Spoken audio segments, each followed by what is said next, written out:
안녕하십니까. 1과영득 최영득 원장입니다. 과학고 전국에 있는 20개가 모두 전형을 발표했습니다. 항상 우리 이공계 친구들은 영재학교에 관심을 갖고 원서 접수할 때쯤에 나오기 때문에 놓치는 경우가 많죠. 그런데 일단은 20개 학교가 어떻게 진행됐는지 바쁜 와중에서도 한 번씩 살펴볼 필요는 있을 것 같아요. 전국에 있는 20개 과학고를 모두 바라보게 되면요, 우리 친구들이 어떠한 준비를 해야 되는지 좀 더 확실하게 알 수 있다는 거 오늘 제가 데이터로 보여드릴게요. 전북과학고 케이스인데요. 우리가 영재학교하고 다르게 과학고는 특수목적 고등학교에 들어갔다는 걸 생각을 해야 되는 거고요. 대부분의 과학고는 공립입니다. 그리고 모집 구분이 전기이기 때문에 다른 특수목적 고등학교 일반계에 속해 있는 외고 국제고와 다르게 9월달에 전형을 시작하죠. 외고 국제고는 후기고이기 때문에 12월달에 시작이 됩니다. 자, 그리고 밑에 보니까요, 모집 비율이 정확하게 일반 전형 80%, 사회 통합 전형 20%라는 걸 확인할 수 있죠. 자, 첫 번째로 체크 포인트입니다. 그래서 우리가 경쟁률을 바라볼 때 항상 어떻게 바라봐야 된다? 일반 전형 경쟁률, 그리고 사회 통합 전형 경쟁률을 봐야 되지, 전체 경쟁률을 보면 뭐 유사할 수도 있지만 약간 속을 수 있다는 거 생각해야 됩니다. 자, 그리고 이제 다음으로 넘어가면은요, 과학고의 전형 구성을 2단계라고 생각하는 곳도 있고 3단계라고 생각하는 곳도 있을 것 같아요. 그런데 우리 2단계를 지원하든 3단계를 진행을 하든 일단은 우리가요, 3개의 전형이 있다는 건 생각하고 가는 게 좋겠습니다. 무슨 뜻이냐면요, 이런 거예요. 첫 번째로는요, 서류 접수하고 검토하는 과정에서 점수가 산정이 되고요. 두 번째는 서류를 바탕으로 면접이 아니라 면담이 진행됩니다. 그래서 우리 친구들과 이야기를 나누면서 정확하게 우리 친구의 학생부랑 자기소개서랑 정말 사실인지, 이 친구가 분위기가 좀 어떤지를 살펴보는 진행이 되고요. 그리고 마지막으로 소집 면접이 진행돼서요, 이 소집 면접에서는 우리 친구들을 직접적으로 수과학 역량을 확인하는 면접이 진행된다는 거죠. 자, 그런데 지역별로 나누면 좀 차이가 있는 거죠. 자, 먼저 왼쪽에 있는 진산과학고 같은 경우에는요, 1단계, 2단계, 3단계를 정확하게 구분했습니다. 무슨 뜻이냐면 1단계 이후에도 탈락자가 발생하고 2단계 이후에도 탈락자가 발생하고요. 마지막 3단계 이후에도 탈락자가 발생하는 거죠. 그래서 3단계로 진행된다라고 설명을 하는 것의 차이인 거고요. 오른쪽과 같은 대구 1과학고 같은 경우엔 서류 평가를 하고 탈락자가 없고요. 면담까지 이루어지고 난 다음에 첫 번째 탈락자가 발생하는 거죠. 그리고 마지막에 면접 평가를 통해서 최종 합격자가 나타나는 겁니다. 차이가 있죠. 어떤 차이가 있을까요? 왼쪽의 경우에는 내신에 B가 있는 경우에 탈락 확률이 매우 크겠죠. 하지만 오른쪽에 있는 경우엔 B가 있더라도 자기가 면담을 잘 얘기해서 충분히 보완이 가능하다면 어쨌든 한 번의 기회는 있다는 것에 차이는 있을 겁니다. 그래서 사실 경쟁률이 좀 높은 쪽 지역에서는 왼쪽 방법을 써서 학생들을 좀 1차적으로 떨어뜨리고 면접하는 인원을 좀 줄이는 방법을 생각할 수도 있을 거예요. 자, 그래서 대표적으로 어느 지역이냐? 인천과고, 진산과고가 있는 인천 지역이 하나 있고요. 그리고 대전 동신과고가 그 다음 지역입니다. 여기까지는 서류로 2배수만 합격시키고 나머지는 탈락시켜요. 그런데 경남과고와 창원과고 같은 경우에는요, 서류 3배수를 묻고 나머지는 탈락시킵니다. 그래서 탈락자가 사실 많지는 않아요. 자, 이 5개의 학교를 제외하고 나머지 학교는 전부 다 1차 서류를 내면 최소한 면담까지 간다는 걸 생각하면 좋을 것 같습니다. 자, 그런데 아까 말씀드렸잖아요. 이렇게 많은 인원이 지원을 하는 경우에는 우리가 1차에서 서류에서 좀 걸르려고 노력한다는 거죠. 그래서 예전 2, 3년 전에 서류로 1차로 걸렀다가 다 받아보지 뭐 라고 해서 신나게 다 받았는데 너무 힘들었던 학교가 있습니다. 경쟁률 9대1, 일반 경쟁률 10대1에 해당하는 최고의 경쟁률을 보이는 경기북 과학고죠. 그래서 경기북 과학고에서는요, 올해는 아니지만 2027년도 한마디로 현재 중학교 1학년 친구들한테는요, 이런 안내를 했어요. 뭐냐면 1단계에서 3에서 500수 내로 개별 면담 대상자를 서류 평가를 해서 한마디로 3단계로 나누겠다는 거죠. 힘들었나 봅니다. 그래서 요거는 올해는 아니니까 생각해 두고요. 여기 재미있는 부분이 하나 더 있는데요. 나의 내신 성적 반영이 있어요. 그런데 뭐가 재미있냐면 이렇게 되어 있습니다.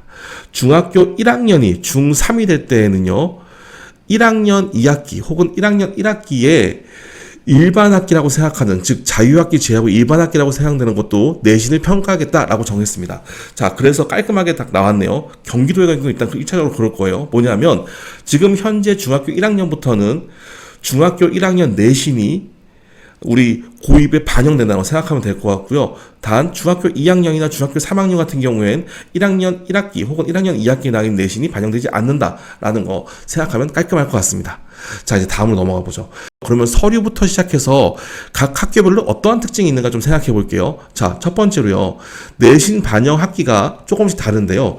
대부분의 학교는 2-1, 2-2, 3-1까지 진행되고요. 3-2는 최종적으로 면담이라던가 면담 끝나고 난 다음에 별도로 보내줘 확인을 할게 정도로 진행이 된다라는 걸 볼 수 있습니다. 그런데 사실 보시면 아시겠지만 수학과 과학의 비율, 각 학기별 비율이 정확하지 않고 그냥 반영됩니다 정도의 학교들이 많습니다. 하지만 정확하게 살펴보면은요, 비율이 디테일하게 나온 학교들도 있어요. 예를 들어서 동신가고 같은 경우에는요, 3학년 1학기, 2학년 2학기, 2학년 1학기를 4-3-3의 비율을 갖고 갑니다. 즉, 우리가 이걸 보면서 다른 학교들도 생각할 수 있을 거예요. 다른 지역의 학교들도, 다른 친구들도, 내가 3학년 1학기 내신이 B가 있으면 진짜 이건 타격이 큰 거구나. 즉, 언제? 지금 기말고사 잘 봐야 되겠다 생각하셔야 됩니다. 울산과학원 더 디테일하게 해서 수학하고 과학까지 나누었는데요. 사실 수학하고 과학 봤더니요, 5대5예요. 그래서 대부분 안내된 학교들은 수학 비중이 크다, 과학 비중이 크다가 없이 대부분 5대5다라고 보시면 깔끔할 것 같습니다. 울산과학원은 한 발 더 나아가서요, 2단계 소집 면접 때 서류평가 40, 출석 면담 20, 소집 면접 40 정도 됩니다 라고 안내가 되어 있는데요. 우리가 저 부분은 체감적으로 저렇게 움직이겠구나 라는 것을 다른 지역에서 생각한다면 우리 친구의 합불 요소를 조금 더 디테일하게 확인할 수가 있겠죠. 좋습니다. 자, 그 다음에도 재밌는 부분이 있는데요. 우리가 제출하는 서류들에도 약간의 특징이 있어요. 첫 번째로요, 추천서는 모두 1개를 냅니다. 단, 우리가, 충북과고 같은 경우에 소프트웨어 전형이라고 해서 딱 3명을 뽑는 전형이 있는데요. 이 전형에서는 수학과학 교사에게 한 부를 받고요. 한 부를 정보교사한테 또 받기 때문에 여기만 추천서가 2부가 돼요. 그리고 각 지역마다 영재 기록이, 한마디로 영재교육원 활동 내용이 제외가 되는 경우가 있고요. 기록이 되는 지역이 있습니다. 그리고 수상 실적이요, 제외되는 게 있고요. 한 학기에 1개만 반영되는 지역이 있어요. 마지막으로 3학년 행특이 쓰여지는 곳이 있고 쓰여지지 않는 곳이 있습니다. 그래서 자기 지역을 잘 살펴보시기 바라고요. 이게 뭔 소리냐라고 하면은요, 이렇게 되는 거죠.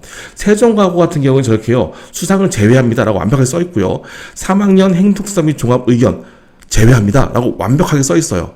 하지만 인천과학과 부분은요, 상급 학교 수상 경력 선택이라고 해서 한 학기당 1개라고 쓰여져 있습니다. 조금 애매하게 경기북가고만 그냥 수상 실적 지우지 말아요, 영재 기록 사항만 지워요, 제외해요, 이렇게 써 있거든요. 그러면 여기는 수상 실적이 다 나온다는 거야? 라고 생각할 수가 있겠죠. 하지만 그렇지는 않고요. 내용 보시면은요, 수상 실적을 다 보내려고 해도 무조건 체크를 해서 한 학기당 1개씩만 보여주도록 시스템이 되어 있습니다. 그리고 그 외에는 그럼 어떤 변동이 있는데? 라고 보면요, 이런 식으로요. 다양하게 우리가 지원할 때 요거는 지우고 요건 지우지 말아요 라는 항목이 있기 때문에 각 지역별로, 과학고별로 본인이 선택하는 방법들이 있는 거죠. 조금 더 디테일하게 보자면 전북고 같은 경우에는요, 결국엔 다 지워, 거의 그런 느낌으로 클릭을 한 겁니다. 그렇죠. 자, 그러면 이 부분 말고요, 한 가지 서류가 더 있다는 거 짐작하고 계시죠? 뭐죠? 자기소개서입니다. 발표된 학교도 있지만, 이렇게 경북과학고처럼, 3,000자 정도 나와요 라고 말씀을 해놨지만, 제출 서류를 6월 28일을 할게요 라고 해서 정리한 학교가 있다는 것. 그래서 아직 제출되고 안내되지 않은 학교들이 있습니다. 그래서 제가 7월 초에 다시 20개 과학고에 과학고 자기소개 항목이 전부 나오면 다시 한번 안내드리는 시간 갖도록 할게요. 꼭 유튜브 구독해 주시기 바랍니다. 네, 다음으로요, 자기소개서 위에 우리가 생각해 볼 거, 입시 경쟁력을 강조할 거 또 뭐가 있죠? 바로 면담하고 면접은 어떻게 해야 되냐라고 생각하면요, 대부분 아주 아름답게 설명을 하진 않고 있는데요, 몇 군데 학교가 안내를 합니다. 첫 번째로요, 충남과학고가요, 서류에서는 인격, 창의, 성실을 보고요, 면담에서는 제출 서류의 진위 여부, 그리고 추가사항, 그 다음에 개별 면담을 하면서 서류하고 역량을 검증하고요. 창의성 면접에서는 저는 창의성을 봐요. 한마디로 수과학을 바탕으로 우리 친구가 얼마큼 자기도적으로 융합형, 개방형 문항에 잘 이야기할 수 있는지 볼 거예요 라는 것들을 강조하는 거죠. 조금 더 디테일하게 보자면 제주과고가 또 특이하게 정확한 비율을 넣었는데요. 먼저 서류에서는 자기도 30%, 탐구형은 30%, 인성과 내신은 각각 20%씩 볼 거고요. 면담은 정확하게 우리 비율을 나누지 않았어요. 하지만 충남과거랑 같이 저러한 항목들을 볼게요 라고 설명을 했습니다. 마지막으로 면접에 오면 우리는 자기주도 40%, 탐구 역량 40%, 인성 20%를 볼 거예요 라고 해서 탐구 역량과 자기주도 학습 역량이 서류평가 때보다 좀 더 깊어지는 것, 즉 이 두 가지 부분을 수학과학, 융합, 문항에서 확인한다는 것 알 수가 있겠네요. 아셨죠? 자, 이렇게 20개 과학고를 전부 다 훑어보면서 각 학교에서 나와 있는 약간의 시그널들을 합쳐보니까 우리가 과학고를 준비할 때 어떠한 것들을 해야 되는지 좀 더 자세하게 보이죠. 네, 이런 정보는요, 앞으로도 계속 최영도 원장이 안내하도록 하겠습니다. 여러분들은 잘 받아만 가세요. 모두 화이팅입니다.